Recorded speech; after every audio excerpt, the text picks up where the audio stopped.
When to file ISF for Fleece. Welcome back to our customs brokerage video series. Today, we'll be discussing when to file an importer security filing, ISF, for fleece. Fleece is a popular fabric that is commonly used in various industries, including apparel, home goods, and outdoor gear.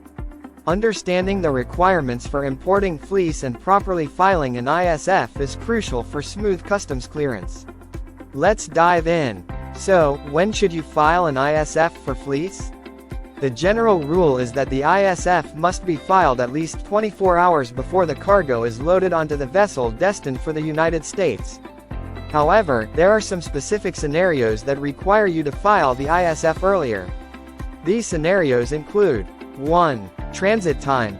If the transit time is shorter than the 24-hour filing requirement, you will need to submit the ISF before the vessel arrives at the first port of entry in the United States.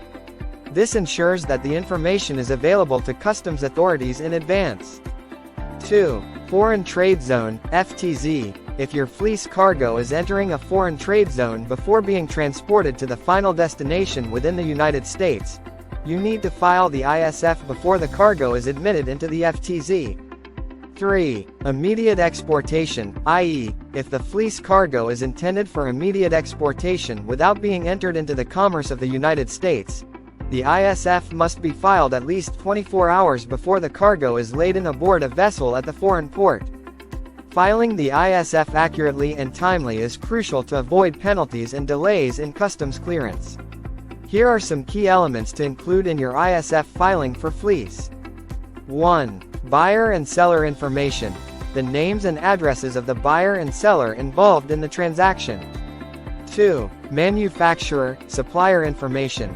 The name and address of the manufacturer or supplier of the fleece. 3. Manufacturer's identification number. The unique identification number assigned to the manufacturer or supplier, such as a DUNS number. 4. Consolidator or stuffer information. If the fleece is being containerized or stuffed by a third party, their information is required. 5. HTS codes. The Harmonized Tariff Schedule, HTS, codes for the fleece being imported. These codes determine the applicable duties and taxes. 6. Country of origin. The country where the fleece was produced or manufactured. 7. Bill of lading number. The unique identifier of the bill of lading issued by the carrier. Once you have gathered all the necessary information, you can submit the ISF electronically through the Automated Broker Interface, ABI, system or engage the services of a licensed customs broker to assist you. It is important to ensure accurate data entry and timely filing to avoid any issues during customs clearance. Remember, the ISF is separate from other customs documentation, such as the entry summary and customs bond. It is a critical aspect of the customs clearance process and should not be overlooked.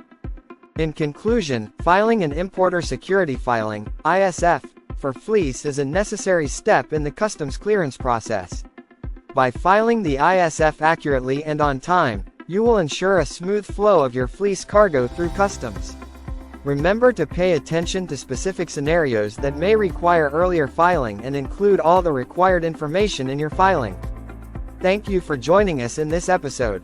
Be sure to subscribe to our channel and stay tuned for more informative videos on customs brokerage and international trade. Disclaimer note below. See you next time.